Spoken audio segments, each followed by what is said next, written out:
The Earth is approximately 4.5 billion years old. The existence of human beings on the planet represents only a sliver of that time. In this relatively short period of time, we have made astounding technological accomplishments and advancements. However, the cumulative effect of some of those advancements have caused devastating environmental damage. Today, air pollution is a fact of life.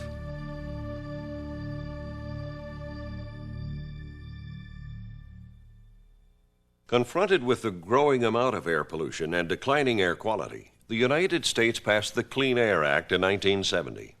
Its purpose? To tackle the difficult and complicated issues associated with the nation's air.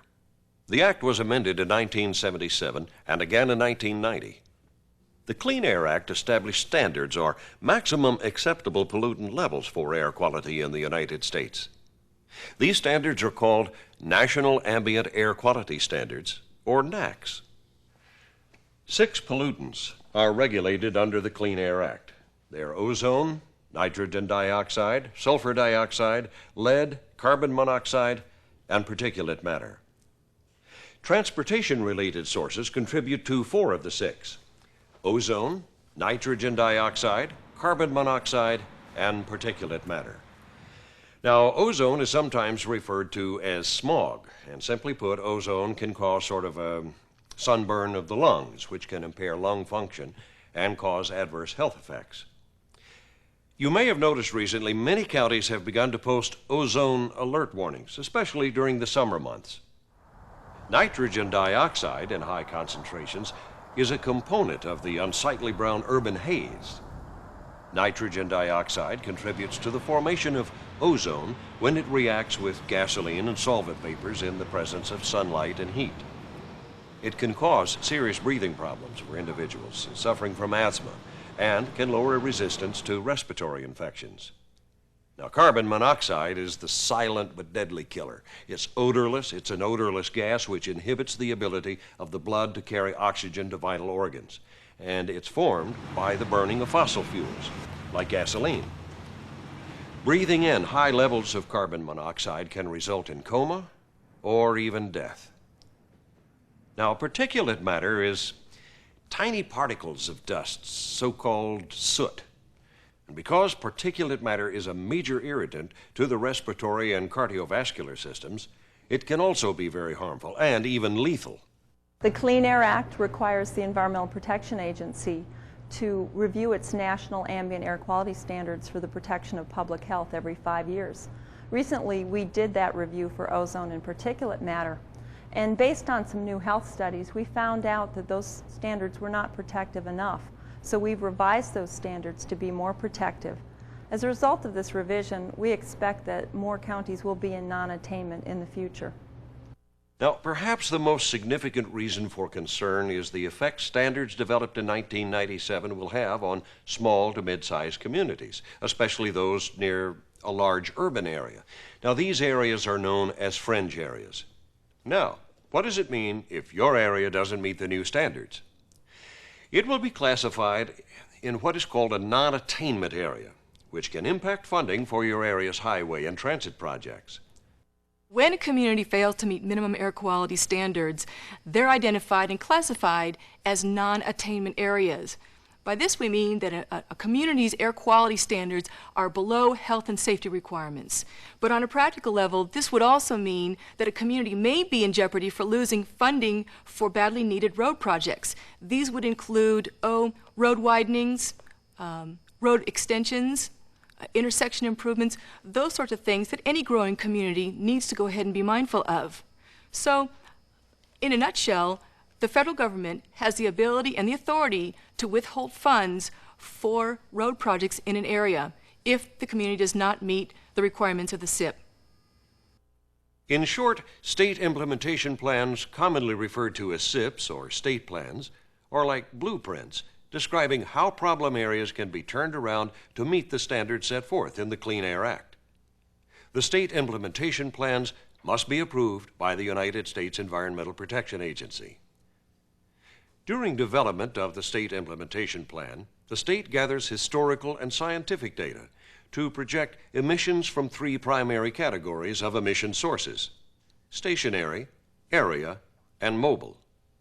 Stationary sources are large fixed facilities such as power, mechanical, or chemical plants and petroleum refineries. Stationary sources are easily identified and are commonly associated with causing air pollution. Area sources are smaller, still stationary, but less noticed contributors to the problem. Bakeries and dry cleaners fall into this category. But when considered separately, area sources contribute to only a minor portion of a region's emissions. However, area sources collectively contribute a great deal to the emissions problem. Now, mobile sources include both on-road and off-road machines and equipment such as cars, buses, trains, ships, jets, construction equipment, even lawn equipment. The authors of the state implementation plan must decide upon the amount of emissions reductions that will come from each of the three categories. Now, there may be trade-offs among the categories. For example, if a state has a large amount of industrial emissions from area sources, it may determine that most of the reductions can come from this category with little economic impact. On the other hand, the state may determine that the industries are absolutely vital to the economic stability of the state and need to be protected. In that case, more reductions would need to come from one of the other categories, like mobile sources, including transportation. Several agencies play key roles in ensuring the success of the state implementation plan. In developing a state implementation plan, particularly for ozone, it's very important that we have various levels of government working together: state, county, federal, local. And this is particularly true because in ozone we're dealing with mobile sources. That's such an important part of the solution, and mobile sources affect the population at large, and we have to involve all of the stakeholders, if you would, the public and these government agencies. The State Department of Transportation reviews and comments on the draft SIP, and the State Air Quality Agency prepares the SIP and holds public hearings before the SIP plan is adopted. And all three ensure that transportation control measures are implemented in a timely manner. The transportation planning process is an important aspect of an air quality plan. The transportation plans are developed both to address a short-term and a long-term time period. The state has to develop a long-range transportation plan which covers a period of 20 years. That plan basically describes the kind of transportation system that's envisioned to be constructed in the area over a period of 20 years. The short-term plan is known as a Transportation Improvement Program. That's developed by the Metropolitan Planning Organization and describes the specific projects that will be advanced and taken to construction over the next 1 to 3 years. All of the travel that will occur in that area is estimated and linked to a model that measures air pollution generated by that travel.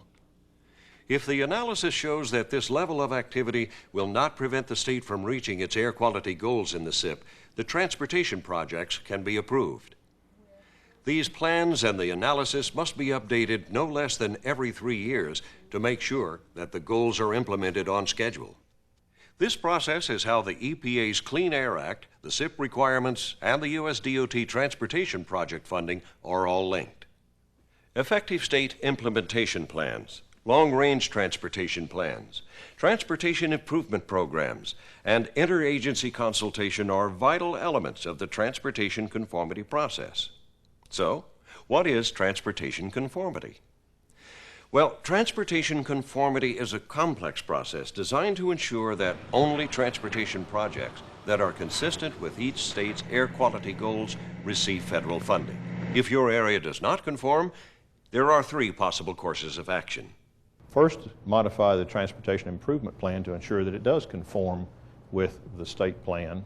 Secondly, at least in theory, the state air plan could be modified to allow for more growth, if you would, that the non-conforming tip would contemplate, even though that's probably a very difficult course to follow, given that the air plan was designed to just protect their public health. A third, I guess, is to do nothing and let the plan go into a lapse status and lose the federal funds. SIPs are developed with careful consideration given to a number of strategies to curb emissions from mobile sources. Now, states may choose to add transportation projects or programs that are known as Transportation Control Measures, or TCMs. Transportation control measures alter personal and business travel habits, as well as traffic flow patterns, in order to reduce vehicle emissions. Now, before EPA approves these TCMs as a strategy or commitment in the SIP, EPA must evaluate the benefits of the TCMs and an area's commitment for implementation by determining whether the funds are on hand for such projects and whether they've been identified and developed as a part of the Metropolitan Plan. Because support and participation from the general public is critical to implementing these measures, it's wise to interact with and solicit feedback from the general public, because without public support and participation, transportation control measures may prove to be costly and futile efforts. Many of us are familiar with traditional transportation control measures like improved public transit, ride-sharing programs, and high-occupancy lanes on highways. These are a good start, but they may not be enough in critical areas where more creative measures are needed. Well, in TCMs, one focus of TCMs is to provide incentives to get people to change their way of traveling and to get them essentially out of their car.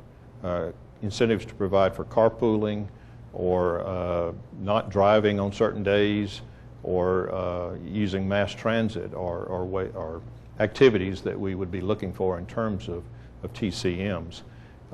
These could go from preferential parking for carpools or van pools to economic incentives from employers and so forth. In some cities, for example, plans are underway to promote the use of bicycles for trips of less than 5 miles. The cities hope to convert at least 10% of such trips to bicycle usage by the year 2000 by improving bike paths throughout the area. Congestion pricing helps persuade others to carpool, use mass transit, telecommute, and combine daily errands. Tolls are adjusted based on the time of day and the amount of traffic. In rush hour, for example, solo drivers pay up to a $2.50 toll. At off-peak times, the same driver may pay as little as 25 cents. Carpoolers with 3 or more people may pay no toll at all, even in rush hour. Here, federal funds have been used to improve access to the metro system. During rush hour, people board rail cars powered by electricity to get to and from work, greatly reducing transportation-related emissions contributing to air pollution in the area. Creative transportation solutions such as these are popping up all over the country, even in the fringe areas. Some areas have considered restrictions and increased pricing on downtown parking to encourage carpooling. And we're beginning to see more telecommuting and shorter work weeks to reduce the number of automobiles on the roads. Traffic signals are being synchronized to reduce excess starting and stopping. Some downtown areas are prohibiting vehicles altogether to encourage walking. Some states are requiring vapor recovery nozzles on gasoline pumps, and we're seeing more mandatory automobile inspection and maintenance programs. Well, some parts of the country are even trying to reverse the migration to the suburbs that has taken place over the last 40 years by encouraging people to move back into the downtown areas, thus reducing their work commutes and their dependence on automobiles to get around. Cars and trucks are a major source of air pollution, and because of that, we have transportation conformity regulations. What these regulations basically do is to ensure that our transportation plans conform with our plans for air quality. The conformity process provides an interesting challenge to locally elected officials and transportation professionals who need to ensure that over time their area's transportation plan development and tip development keep emissions at levels predicted by the SIP. Now, this process will prove to be quite a task for many areas, but it's not impossible. There are no easy answers to the air quality problems that we face. It's going to require that a lot of agencies that haven't worked together, a lot of stakeholders that haven't worked together in the past, now come together and seek solutions so that we can balance the need for mobility with the need to protect public health. Yeah, and developing a state implementation plan is really not an easy task, and particularly one that's involving a new, very stringent standard like ozone. It's very important because of the sources that we will deal with. Mobile sources, for example, involve the public at large, many government agencies. We'll need to work all together on this, and of course a key element is public education, public awareness to succeed. The transportation planning process, in conjunction with the air quality planning process, can only be effective if all of the state and local partners sit down at the same table and figure out what their funding priorities are. This process really ensures that the people that are going to be most directly affected by the air quality are also the ones that are setting priorities for the kind of transportation projects they'd like to see be built in the future. So, how are we doing as a country in cleaning up our air? Actually, not too bad. Contrary to popular belief, nationwide air quality over the past 10 years has been significantly improving with regard to many pollutants. So, why then still the concern, you ask? Well, millions of people are still living in areas with unhealthy air, and we still have a long way to go before all communities are meeting the new, stricter standards that protect public health. And why is there such a strong emphasis on transportation? All three categories of sources must be addressed in the state implementation plan. Area and stationary sources are also required to meet strict environmental regulations in order to minimize their emissions. Traditionally, help in meeting air quality standards has come from technological improvements in both automobiles and fuel. But the amount of vehicle miles traveled has increased so that overall vehicle emissions have stayed about the same. Transportation is a focal point because it generates significant levels of pollution in the mobile source category. Much progress has been made in reducing mobile source pollution, and there is opportunity for even greater progress through continuous technological advances and other transportation strategies, which encourage people to make different choices about where and how they travel. Many local jurisdictions find that curtailing emissions from mobile sources may be easier and less costly to the economic vitality of the areas than would, say, closing a petroleum refinery. Ideal strategies target contributions from all sources. Clean Air Act requirements impact non-mobile sources in a similar manner. Just like transportation projects must be found to conform before they can receive funding for construction, major new stationary sources need a permit before they can be built. If areas can't demonstrate conformity to their transportation plans and tips, then certain projects won't go forward, and ultimately federal funding can be withheld. That's why it's important for the state and local agencies to work together in meeting both the air quality and the transportation planning goals for that area.